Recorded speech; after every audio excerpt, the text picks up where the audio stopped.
vamos a comenzar con un término que ustedes utilizan mucho, que es responsabilidad fiscal.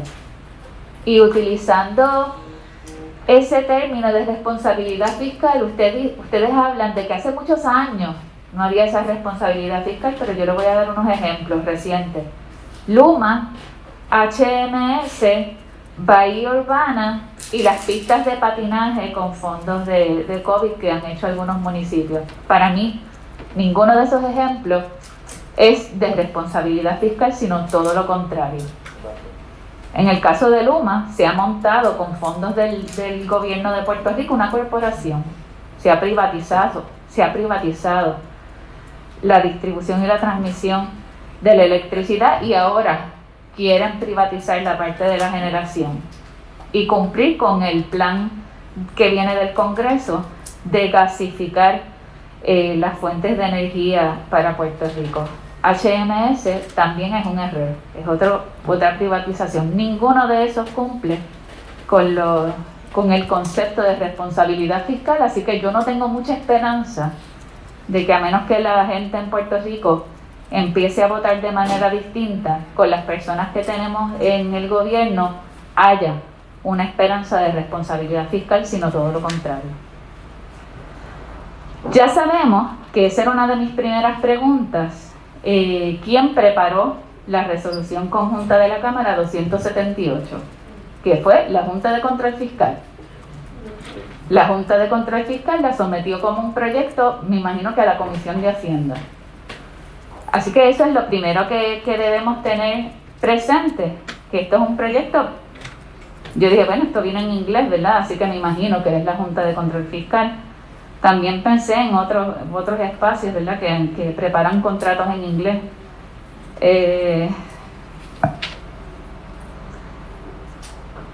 Sabiendo quién presenta esta resolución conjunta de la Cámara 278, le pregunto, ¿quién de ustedes tres dirige este proceso? Yo tengo una idea.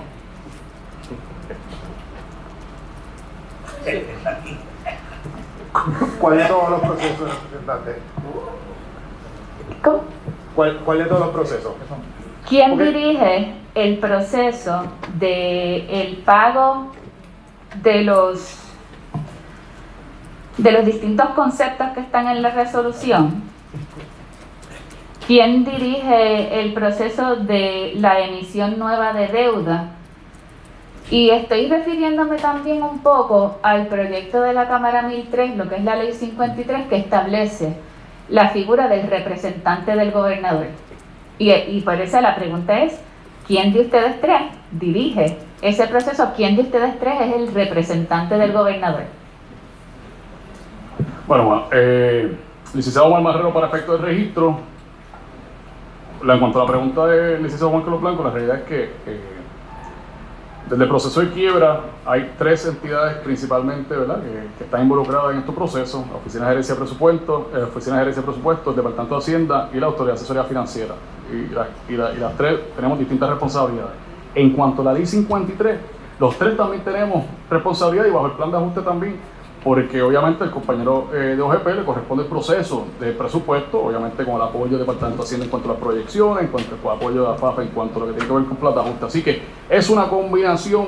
Por eso fue que, en cuanto a qué parte nos referíamos, no queríamos evadir la pregunta, era que para definir y aterrizar su pregunta. Así que si hablando de presupuesto, es el compañero de OGP, si es una cuestión de recaudo, es el compañero del Departamento de Hacienda, si es una cuestión de reestructuración de deuda, es este servidor desde la FAF. Pero en cuanto a toda la implementación y ejecución del plan de ajuste para el 15 de marzo, la realidad es que es una responsabilidad compartida.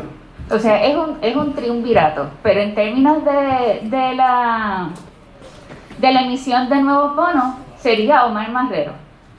No, la Ley 53 le da la encomienda al secretario de Hacienda. Sí. O al representante que designe el gobernador. El representante, la figura del representante establece que puede ser el mismo gobernador, el secretario de Hacienda o una persona designada por el señor gobernador. Ajá, exacto. O sea, esa designación no ha ocurrido al día de hoy. Es la pregunta. O sea, vuelvo y reitero mi pregunta. ¿Quién es el representante del gobernador a la luz de lo establecido en la Ley 53 del Esa 2021. figura es necesaria únicamente cuando sea otra persona, en este caso el Departamento de Hacienda, el Secretario de Hacienda tiene la encomienda con el apoyo de la FAF. Sería de la Oficina de Gerencia el Presupuestaria. representante del gobernador es el secretario Sí. de Hacienda. Ahora bien, Okay. ahora bien, Ok, vamos a- independientemente de que sea el representante, más del representante del gobernador, la verdad es cuando esto ya se contempla en el plan fiscal y es un asunto ya de promesa, definitivamente una injerencia ya inherente de parte de la FAF, y el que sea representante, ya sea el mismo director de la FAF, si así fuera designado por el gobernador u otra persona, va a tener que llevar, ¿verdad?, el proceso consistente con lo que establece el plan fiscal. Y no tenga duda, los tres somos representantes del Exacto. gobernador, los tres estamos ¿verdad? Cumpliendo con la encomienda del plan de ajuste y con la orden de confirmación para el 15 de marzo.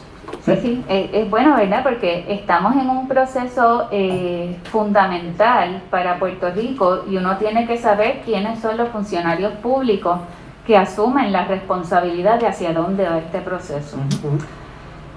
La otra pregunta, y yo quiero que la gente sepa que esto es un documento bastante complicado con varios términos, pero antes de entrar al documento, existe varias cuentas del gobierno. Hemos hablado aquí y en el documento se menciona de una cuenta del secretario de Hacienda.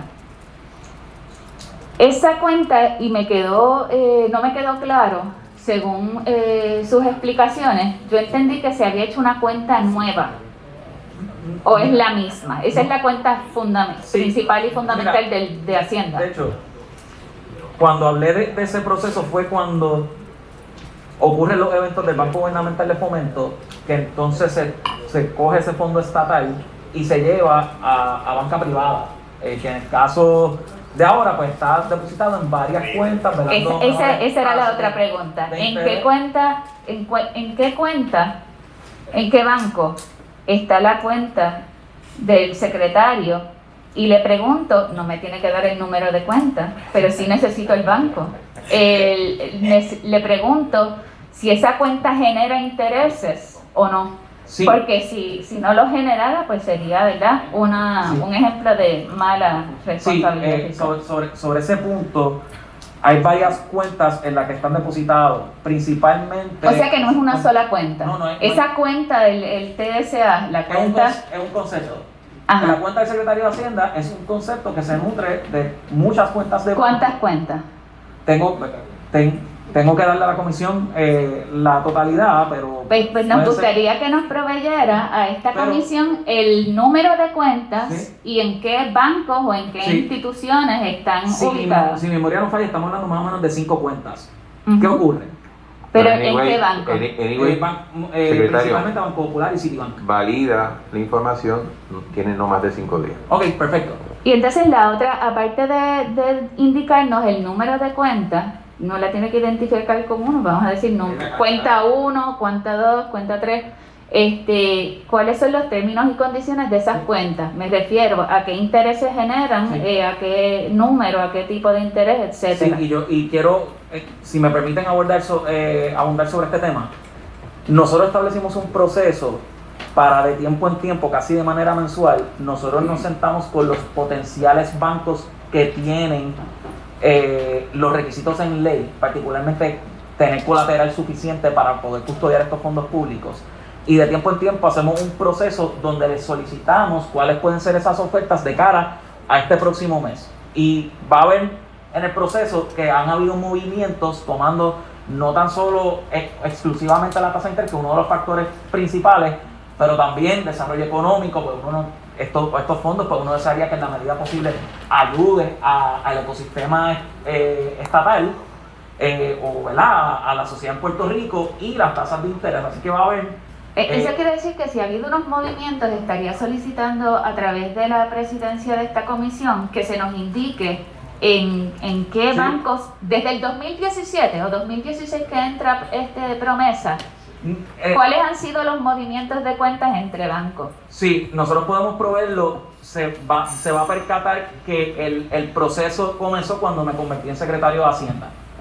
Que Pues fue uno de los vamos- pues puntos vamos a hacerlo de con esta la FAF manera, secretario. que establecimos esos mecanismos para asegurarnos que generáramos la mayor cantidad de intereses, también velando por el mejor interés público, que esos fondos también ayudaran al crecimiento económico en la isla. Cumpliendo con lo que está solicitando la compañera Seguro, legisladora, nosotros lo presentamos. lo que vamos a hacer es, todo es que dé un listado de las cuentas que recibe ese dinero desde el momento que se iniciaron, Sí. obviamente los bancos que se utilizan Sí. para ese tipo de cuentas, y las condiciones más importantes por lo general son intereses, pero yo creo que también es importante ver el tipo, otros requisitos, porque no toda institución financiera está capacitada para manejar fondos públicos de gobierno. ¿Cómo? Yo entiendo eso, pero por lo menos que se detalle, ok, este banco, estos bancos tienen que cumplir con X, Y y Z, estos son los intereses, estas son las 5 o Sí. 6 cuentas, está el banco, si hay todo en un banco o están variadas, lo que sea. Se toma penetración en el mercado, presencia física en Puerto Rico, entre otros factores. Ok, 5 días. Seguro, puedes contar con eso. Mañana se le acabó el tiempo porque tiene como todo el mundo me pide una pregunta, pues. Todo el mundo aquí tuvo, yo no creo en el discrimen. No, yo tampoco. Yo quería hablar de un término que está, es que aquí estamos obligados a hablar de la ley 53, son los instrumentos de valor contingente. Y yo recuerdo aquella vista kilométrica aquí que estuvimos exacto, 12 horas. casi 12 horas. Y hablamos que esos instrumentos de valor contingente son un tipo de pago que se va a hacer, que si hay ganancias, si hay mayor ingresos en el gobierno, pues esos acreedores van a recibir más.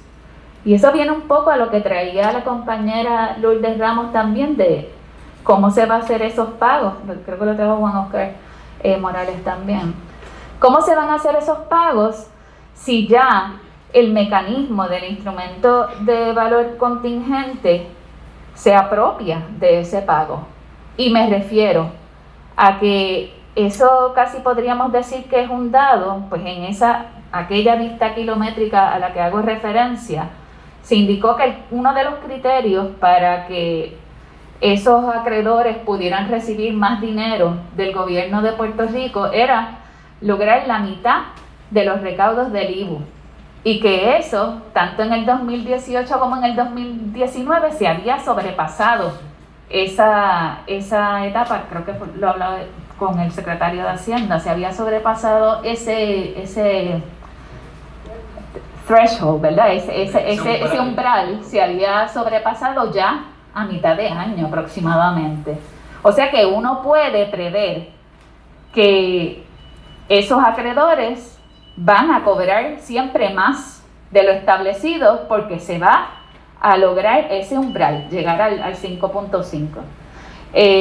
No necesariamente, representante, por lo que le expliqué al Pero señor. ya van 2 años que ha ocurrido. Bueno, 2 años donde ha habido un flujo a la economía sin precedentes.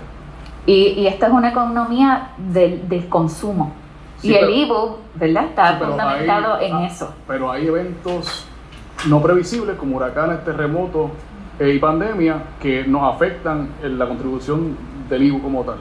Pero siendo justo, la cantidad de fondos federales recibidos por Puerto Rico del gobierno federal es lo que ha permitido que mantengamos la economía Claro. y veamos ese sobredesempeño. Así Y que eso a no- eso no vamos iba, tener disponible. a eso iba también las preguntas.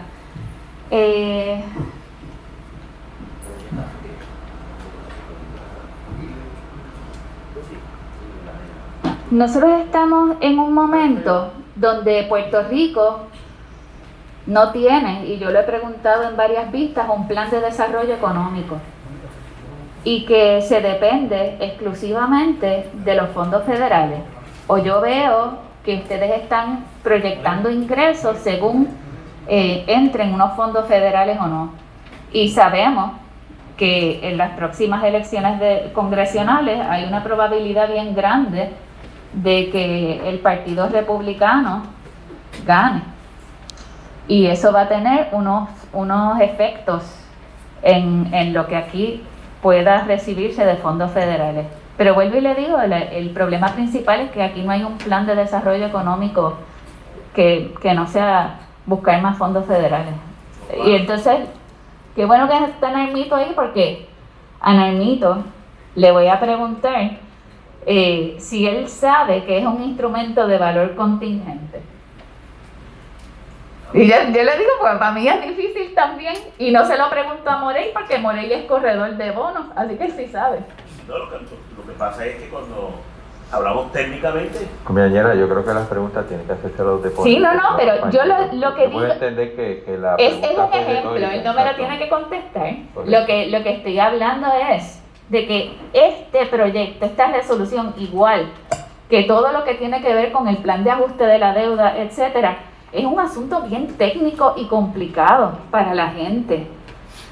Y que no podemos hacer las cosas a la prisa. Esto es algo que amerita un poco más de evaluación, y al igual que lo planteé en el hemiciclo el martes, ayer, no sabe qué día es, esto necesita 2 o 3 vistas públicas más, no puede aprobarse así. O sea, aquí hemos tenido que ponernos a evaluar los conceptos. ¿Qué es un bono vintage CW? Pues ya yo lo averigüé, ese era el bono original del Commonwealth. Ujú. Pero eso es un concepto bien técnico, y yo quisiera que esto se discutiera en un lenguaje que pudiesen entender todas las personas. Aquí hay unas partidas que, por ejemplo, nos ocasionan preocupación, y hay algunas que están descritas como professional fees, considerations, y ¿verdad? Un consideration es como un pago adicional, es algo extraño, y yo quisiera que ustedes nos clarificaran a qué se refieren esas partidas. Sí, licenciado Omar Marrero, para efecto de registro, como parte de los acuerdos de reestructuración, se acostumbra a entrar en acuerdos para que los acreedores puedan participar o entren en el Plan Support Agreement, que fue el acuerdo de apoyo al plan, que es básicamente la zapata para el plan de ajuste. Como parte de esa negociación, los acreedores, en algunos casos, solicitaban a la Junta, o en esa negociación se acordaba pagarle algún gasto por tener que haber entrado en ese acuerdo. De acuerdo. Entonces usted, ¿verdad?, del saque puede decir, pero ¿qué sentido hace eso? Bueno, desde el punto de vista de los acreedores, el sentido es que ellos ya tenían cuánto se supone que lo hubiesen pagado a través de todos los años, pero se incumplió. Pues si hay un interés del gobierno, o en este caso el deudor, de entrar en un acuerdo con esos acreedores, es típico que los acreedores digan, pues si yo voy a entrar en este acuerdo, yo tengo que contratar a todos estos asesores para que me asesoren a ver si este acuerdo hace sentido o no, para poder demostrar la buena fe. Esos asuntos se negocian. Así que va a haber varios renglones donde eso también se incluye para distintas partidas. Así que eso es bien típico, es bien normal, y todos quisiéramos no tener que pagar un centavo, todos quisiéramos tener que pagar un centavo a los asesores que nos ayuden en este renglón, pero la realidad es que estos temas son complejos, técnicos, y siendo la quiebra más compleja en los Estados Unidos, pues la realidad es que hay varios pagos que se hacen. Compañera, ya va para casi 20 minutos, a ver si puedes redondear. Sí, le voy a hacer unas preguntas sobre unos incisos en particular. El número 25, romano, yo lo tengo en la página 7 del original en inglés. ¿Qué es el Heuse Reserve? Que está descrito ahí. Y también, ¿a qué se refiere un pago, que es la número 26, ERS Bondholders Cash Consideration? Y la última solicitud, y lo estoy diciendo todo ahora para ahorrar tiempo, es si se nos puede dar un desglose de, por ejemplo, el número 33 dice, para el pago de professional fees. ¿De quién? Quisiera yo los desgloses de todos esos incisos que están sin detalle. Sí. Le podemos dar el detalle. Ese que usted pregunta en particular son los professional fees de los asesores y abogados que representaron a la Unión, que está ahí listada, ¿verdad?, a la AFSCME, que la Unión logró unos acuerdos como parte del acuerdo, y el día de efectividad, como el secretario Marrero está preguntando, pues parte de lo que se negocia es precisamente que me cubra los gastos. Así que ese en particular es el gasto de la Unión. Y le pregunto,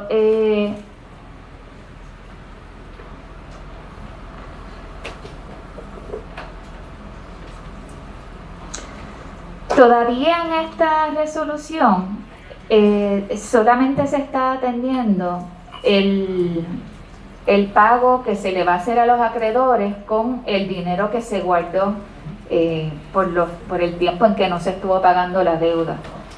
Pero de aquí, ¿hay alguna de las partidas que tenga que ver con ya el trabajo de emisión nueva de deuda y de bonos? La segunda parte. Sí. Lo que tiene que ver con la enmienda a la resolución de presupuesto es la que incluye los 684 millones, que sería el estimado que habría que pagar este año una vez se emita los bonos. Obviamente esto va a depender de las condiciones de bono, interés y tipo de cosas, pero ese es el estimado. Página 12 del documento que yo tengo. Y se nos podría entonces proveer un documento con más detalles sobre esa partida. Me imagino que lo que la compañía está pidiendo es de aquellos bonos que se van a intercambiar, cuáles son los bonos que se van a intercambiar por los que se van a hacer nuevos. Presumo que es eso. ¿Esa es la pregunta? Sí. Sí, le podemos dar... O sea, lo que estoy solicitando es un documento que nos indique a nosotros todos los gastos, quiénes son las personas que están participando en esa nueva emisión, qué banco, quién es el underwriter, quiénes todas las personas. No, pero hay una cosa, o sea, hay una proyección de hacer una emisión, pero la emisión no se ha llevado a cabo. Yo puedo quizás solicitar a quien usted está visualizando para en que esa se haga la proyección, emisión. exacto. Pero como parte de los cierres, esto es bien típico, todos estos cierres, están unos closing binders, Sí, ya no sí. se hacen ahora, porque si no van a necesitar otro BGF solamente para guardar Claro. los binders, pero todo eso se guarda y cuando cuando se hace el cierre, queda meridianamente claro quiénes fueron los asesores, quiénes fueron los que cerraron, cuánto cobraron, así que toda esa información será pública como parte del cierre, eso no hay ninguna objeción, eso Pero es ese es el totalmente cierre. normal. ¿Ah? Eso es cuando se hace el cierre. 15 de marzo, Por eso, sí. la información Ok, te va a llegar después del pero 15. o sea, Porque ese proceso de emisión de bonos nuevos no es un proceso que yo llamo a Jesús Santo y le digo, mira, mañana vamos a emitir esos bonos. Es un trabajo que se viene haciendo Por eso- hace rato. Por eso que yo Sí, pero Y hay unos estimados, ¿verdad? bueno, Etcétera. hay estimado toda la información que necesita la nueva comisión se la vamos a someter, pero yo creo que es una cuestión de definir. Si se trata de a quién le corresponde los pagos, lo hacen Esa es una. Eso es uno, nos hacen la pregunta y nosotros contestaremos con mucho gusto ese asunto. Los asesores que tengamos seleccionados para la transacción, con mucho gusto. Todo se hizo por proceso competitivo, eso no hay ningún problema, eso es bien típico. Y tercero, cualquier otra información que necesiten, pues con mucho gusto se No, la lo sometemos, otro sería, me imagino, ustedes deben tener ya visualizado quién va a llevar a cabo, quién va a ejecutar, que me imagino que sea la gente que ustedes Claro, el contratan. calculation agent, Por el eso. paying agent, todo eso, ¿verdad? Distinto a otras emisiones, aquí hay un banco de inversión, aquí no se está levantando, aquí no hay un banco de inversión, sí va el banco de inversión, pero van a hacer unos para intercambiar notas, distinto a Sí, porque no un es- levantamiento de emisión nueva donde se va al mercado, hay unas representaciones, hay unos registros o unas exenciones que se hacen con el CC, roadshow show, todo eso, ¿verdad? Aquí no ocurre, porque aquí intercambia notas en virtud de un O plan. sea, tú no vas al de ajuste. mercado a ver quién te compra. Aquí No, básicamente- aquí ya los tienen. No, pues por eso, pues, esa es la información que Eso estoy es lo que solicitando se- para uno tener esas Por proyecciones, eso. esas cotizaciones, quiénes son los bancos, quiénes son las personas naturales y Yo- jurídicas yo que lo- intervienen. Toda la información Para que pueda cerrar ser pública, el área, se la damos el pública. de esto de preguntas, yo lo resumiría a aquellas personas o entidades que vayan a realizar ese intercambio de bonos en la medida que tengan la información, se la haga pasar más allá de lo que pedimos originalmente, desde el tipo de bono, qué tipo de bono se va a intercambiar, y quizás una proyección, mira, esto, yo te lo puedo preguntar ahora, ¿cuál es el interés que ustedes esperan tener? Sí, sí, 4, sí. 5, Todo eso se provee, pero ¿verdad? Para adelantarnos, solamente hay un bono que se emite. claro. Es bono obligación general. Sin Sí. gravamen, sin ningún O sea, tú coges un montón, adorno es como especial. el préstamo que tú consolidas, coges muchas deudas y lo Sí. cambias en una, se acabó. Exactamente. Esa Y- es una buena manera en arroba y chuela explicárselo a la gente. Exacto. Exactamente, eso que O estamos sea, no es hablando. nada nuevo, no es un préstamo nuevo, te está cogiendo 20 préstamos que tienes y lo cambias en uno. Exactamente. Con la Se diferencia que cancelan- vas, en vez de pagar 3.000 millones de dólares, vas a pagar 680 y pico. Exactamente. That's it. Eso es esencialmente. Se cancelan los Pues bonos. esa es la de- información que entonces, Está bien, cuente con eso. Sí, y bueno, la tengo que solicitar, Pero para ¿verdad? ser Porque justo, toda esa información está en el plan de ajuste y en la orden de confirmación, en los anejos, todo el desglose de quién. saca los anejos son más complicados. Pero la información es pública, pero lo trabajamos. digo, y eso lo traigo, ¿verdad? Porque tenemos que entender todo este asunto técnico y complicado pero estamos hablando también de la vida de un país y de la vida de la gente. Así que a pesar de que estamos hablando de números, estamos hablando de la vida de la gente.